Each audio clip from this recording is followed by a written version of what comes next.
بسم اللہ الرحمن الرحیم۔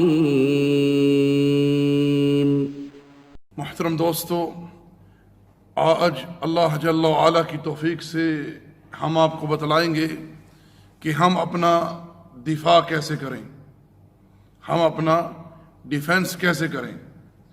یاد رکھیں کہ دین اسلام نے ہمیں کسی معاملے میں ادھورا نہیں چھوڑا، ہر معاملے میں ہماری رہنمائی فرمائی ہے۔ رسول اللہ صلی اللہ علیہ وسلم نے ہر معاملے میں امت کی خیر خواہی فرمائی ہے۔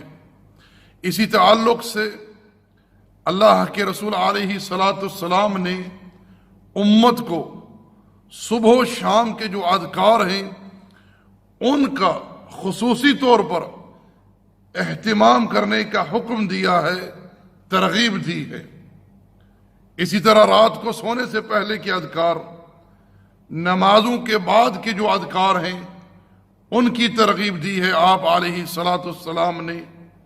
حتیٰ کہ صحیح بخاری میں سیدہ عائشہ رضی اللہ تعالی عنہا سے مروی ہے کہ نبی محترم صلی اللہ علیہ وسلم جب رات کو سونے کے لیے اپنے بستر پر تشریف لے جاتے تو آپ علیہ السلام قرآن مجید کی آخری دو صورتیں سورہ فلق والناس، ان دو صورتوں کی تلاوت فرماتے اور اپنے ہاتھوں کو جمع فرماتے صلی اللہ علیہ وسلم، اور ان ہاتھوں میں پھونکتے، پھر اپنے پورے جسم پر اپنے ہاتھ پھیرتے جہاں تک آپ کا ہاتھ پہنچتا۔ سیدہ عائشہ فرماتی ہیں رضی اللہ تعالی عنہا، جب اللہ کے رسول بیمار ہوئے، شدت بیماری کی وجہ سے آپ ان آیتوں کی تلاوت نہ کر پاتے تو میں یہ دو صورتیں پڑھ کر آپ کے ہاتھوں پر پھونک کر آپ علیہ السلام کے جسم پر پھیرتی۔ اب اندازہ کریں کہ نبی محترم علیہ السلام کے متعلق اللہ جل وعلا نے کیا ارشاد فرمایا، وَاللَّهُ يَعْصِمُكَ مِنَ النَّاسِ، اللہ تعالیٰ لوگوں سے آپ کی حفاظت فرمائے گا۔ لیکن اس کے باوجود آپ علیہ السلام اسباب اختیار کرتے ہیں، اپنے اوپر آپ علیہ السلام اذکار پڑھ کر، آیات پڑھ کر دم کرتے ہیں علیہ السلام، اور باقاعدہ امت کو تعلیم دے رہے ہیں۔ ایک حدیث میں آپ علیہ السلام نے ارشاد فرمایا کہ جس نے صبح 3 مرتبہ یہ کلمات کہے، کیا؟ بسم اللہ الذی لا یضر مع اسمہ شیء فی الارض ولا فی السماء وہو السمیع العلیم، فرمایا کہ شام ہونے تک اسے کوئی مخلوق نقصان نہیں پہنچا سکے گی، اور جس نے شام کو ان کلمات کو پڑھا 3 مرتبہ، صبح ہونے تک کوئی مخلوق اسے نقصان نہیں پہنچا سکے گی۔ اسی طرح نبی محترم صلی اللہ علیہ وسلم نے تعلیم دی ہے کہ اگر تم میں سے کوئی کسی جگہ جا کر رہائش اختیار کرے، پڑاؤ ڈالے، تو 3 مرتبہ یہ کلمات پڑھ لے، کیا؟ اعوذ بکلمات اللہ تامات من شر ما خلق، فرمایا کہ جب تک وہ وہاں رہے گا اسے کوئی مخلوق نقصان نہیں پہنچا سکے گی۔ دوستو، ہمیں ہر طرح کے دشمن کا سامنا ہے۔ کچھ دشمن تو ایسے ہیں جن کا مقابلہ ہم اپنے ہاتھوں سے کر سکتے ہیں، لیکن کچھ ایسے پوشیدہ دشمن ہیں جن کو ہم نہیں جانتے، جن میں شیاطین ہیں، جن ہیں جن سے ہم واقف نہیں ہیں، وہ ہمیں وہاں سے دیکھتے ہیں جہاں سے ہم انہیں دیکھ نہیں پاتے۔ اسی طرح کچھ ایسے جراثیم ہیں، بیکٹیریا ہیں، بس میرے وائرس ہے جنہیں ہم نہیں دیکھتے، وہ ہمارے جسم میں، ہماری باڈی میں داخل ہو جاتے ہیں۔ ہم کیسے ان سے اپنا دفاع کریں؟ تو اس تعلق سے نبی محترم صلی اللہ علیہ وسلم نے جو دعائیں ہمیں بتلائی ہیں وہ بہترین دفاع ہے، بہترین ڈیفنس ہے۔ نبی علیہ السلام نے سورۃ البقرہ کی آخری آیات کے متعلق ارشاد فرمایا، آمن الرسول سے لے کر آخر تک، فرمایا کہ جو رات کو ان کی تلاوت کر لے یہ آیات اس کے لیے کفایت کر جائیں گی۔ اسی طرح سورۃ الفاتحہ جس کا نام ہی شفا ہے، جس کا نام ہی دم ہے، رقیہ ہے، جو اللہ تعالیٰ نے آپ علیہ السلام کو ایک عظیم نور تحفہ عطا فرمایا ہے آپ کے لیے اور آپ کی امت کے لیے، اور جسے رب نے اپنے اور اپنے بندے کے درمیان آدھا آدھا تقسیم کر دیا ہے۔ صحیح بخاری میں ابی سعید خدری رضی اللہ تعالی عنہ سے مروی حدیث کہ انہوں نے سورۃ الفاتحہ پڑھ کر ایک قوم کے سردار کو دم کیا جس کو سانپ نے ڈس لیا تھا، اللہ نے اس کو شفا دے دی۔ اللہ اکبر۔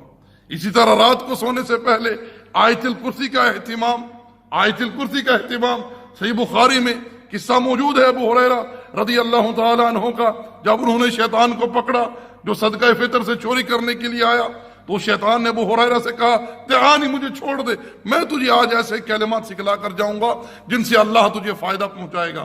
ابو ہریرہ کہتے میں نے ان سے پوچھا، شیطان سے پوچھا ما ہن، وہ کلمات کیا ہیں؟ قال اذا اویت الى فراشک فقرأ آیت الکرسی اللہ لا الہ الا هو الحی القیوم، کہ جب تو رات کو سونے کے لیے اپنے بستر پر آئے سونے سے پہلے آیت الکرسی کی تلاوت کر لیا کر۔ علیک من اللہ حافظ، اللہ کی طرف سے ایک فرشتہ تیری حفاظت کرے گا۔ ولا یقربنک الشیطان حتی تصبح، شیطان تیرے صبح ہونے تک نزدیک نہیں آ سکے گا حتیٰ کہ تو صبح کر لے۔ ابو ہریرہ کہتے خلت سبیلہ، میں نے اس کا راستہ چھوڑ دیا۔ اس بات کی خبر اللہ کے رسول کو ہوئی صلی اللہ علیہ وسلم، آپ نے ابو ہریرہ سے فرمایا صدقک وہو کذوب، اس نے یہ بات تجھے صحیح بتلائی لیکن وہ جھوٹا ہے، حالانکہ وہ جھوٹا ہے، یہ بات ابو ہریرہ اس نے تجھے صحیح بتلائی ہے۔ نبی علیہ السلام نے ارشاد فرمایا ابا ہریرہ تو جانتا ہے کہ 3 راتیں تو کس سے مخاطب رہا؟ ابو ہریرہ نے عرض کیا اللہ اور اس کے رسول بہتر جانتے ہیں۔ فرمایا ذاک شیطان، وہ شیطان تھا۔ تو میرے بھائیو میرے دوستو، صبح و شام کے اذکار ان کی پابندی کریں، ان کی پابندی کریں، یعنی فجر کی نماز کے بعد ان کی پابندی ہو، صبح کے اذکار جو ہیں، اسی طرح جو شام کے اذکار ہیں مغرب کی نماز سے پہلے ان کی پابندی ہو، یعنی اگر آپ عصر کی نماز کے بعد یہ اذکار پڑھ لیتے تو ٹھیک ہے، اسی طرح جو اذکار نماز کے بعد ہیں ان کا بھی اہتمام کریں۔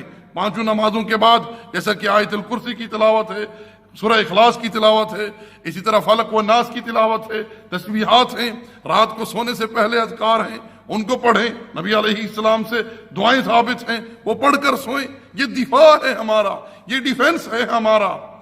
تو میرے بھائیو میرے دوستو، جو بندہ جو اذکار نبی علیہ السلام کی سنت سے ثابت ہیں، جن کی تعلیم ترغیب اللہ کے پیغمبر نے امت کو دی ہے، آپ مجھے بتلائیے کہ اگر وہ بندہ ان چیزوں کی پابندی کرتا ہے اسے کیا ضرورت ہے اپنے ہاتھوں میں سکھوں کی طرح کڑا پہننے کی، اسی طرح گلے میں تعویذ پہننے کی جن کو شریعت نے شرک قرار دیا ہے، دھاگے باندھنے کی، مندریاں پہننے کی، ہے کیا ضرورت ہے؟ اس کو کوئی ضرورت نہیں ہے۔ کیا ضرورت ہے اس کو لوگوں کے سامنے سر جھکانے کی؟ جو اللہ کے رسول کی سنت کی اتباع کر رہا ہے اسے کیا ضرورت ہے لوگوں کے سامنے جا کر جھکنے کی؟ میرے بھائیوں میرے دوستوں، آج امت نے سنت کو چھوڑا ہے، اس لیے امت شرک اور بدعات کی وادیوں میں گری ہوئی ہے۔ عبداللہ ابن مسعود رضی اللہ تعالیٰ عنہ فرمایا کرتے تھے، لوگو اگر تم نے اپنے پیغمبر کی سنت کو چھوڑ دیا تم گمراہ ہو جاؤ گے۔ نبی محترم صلی اللہ علیہ وسلم سے ثابت ہے، آپ حسنین کو ایک دعا پڑھ کر دم کیا کرتے تھے، کیا وَعِذُكَ بِكَلِمَةِ اللَّهِ تَعَمَّاتِ مِن كُلِّ شَيْطَانٍ عَمَّ وَمِن كُلِّ عَيْنٍ لَعَمَّ، اور فرمایا کرتے تھے یہ وہ دعا ہے جس کو پڑھ کر ابراہیم علیہ السلام اسماعیل و اسحاق کو دم کیا کرتے تھے۔ آج یہ دم نہیں کرتے لوگ، یہ دعا پڑھ کر دم نہیں کرتے، لیکن معصوم بچوں کے گھروں میں تعویذ ڈالا ہوا ہے دفاع کے لیے، نظر بد سے بچنے کے لیے، حسد سے بچنے کے لیے۔ میں کہتا ہوں سنت کی اتباع کریں، اس میں خیر و برکت ہے بھائیو۔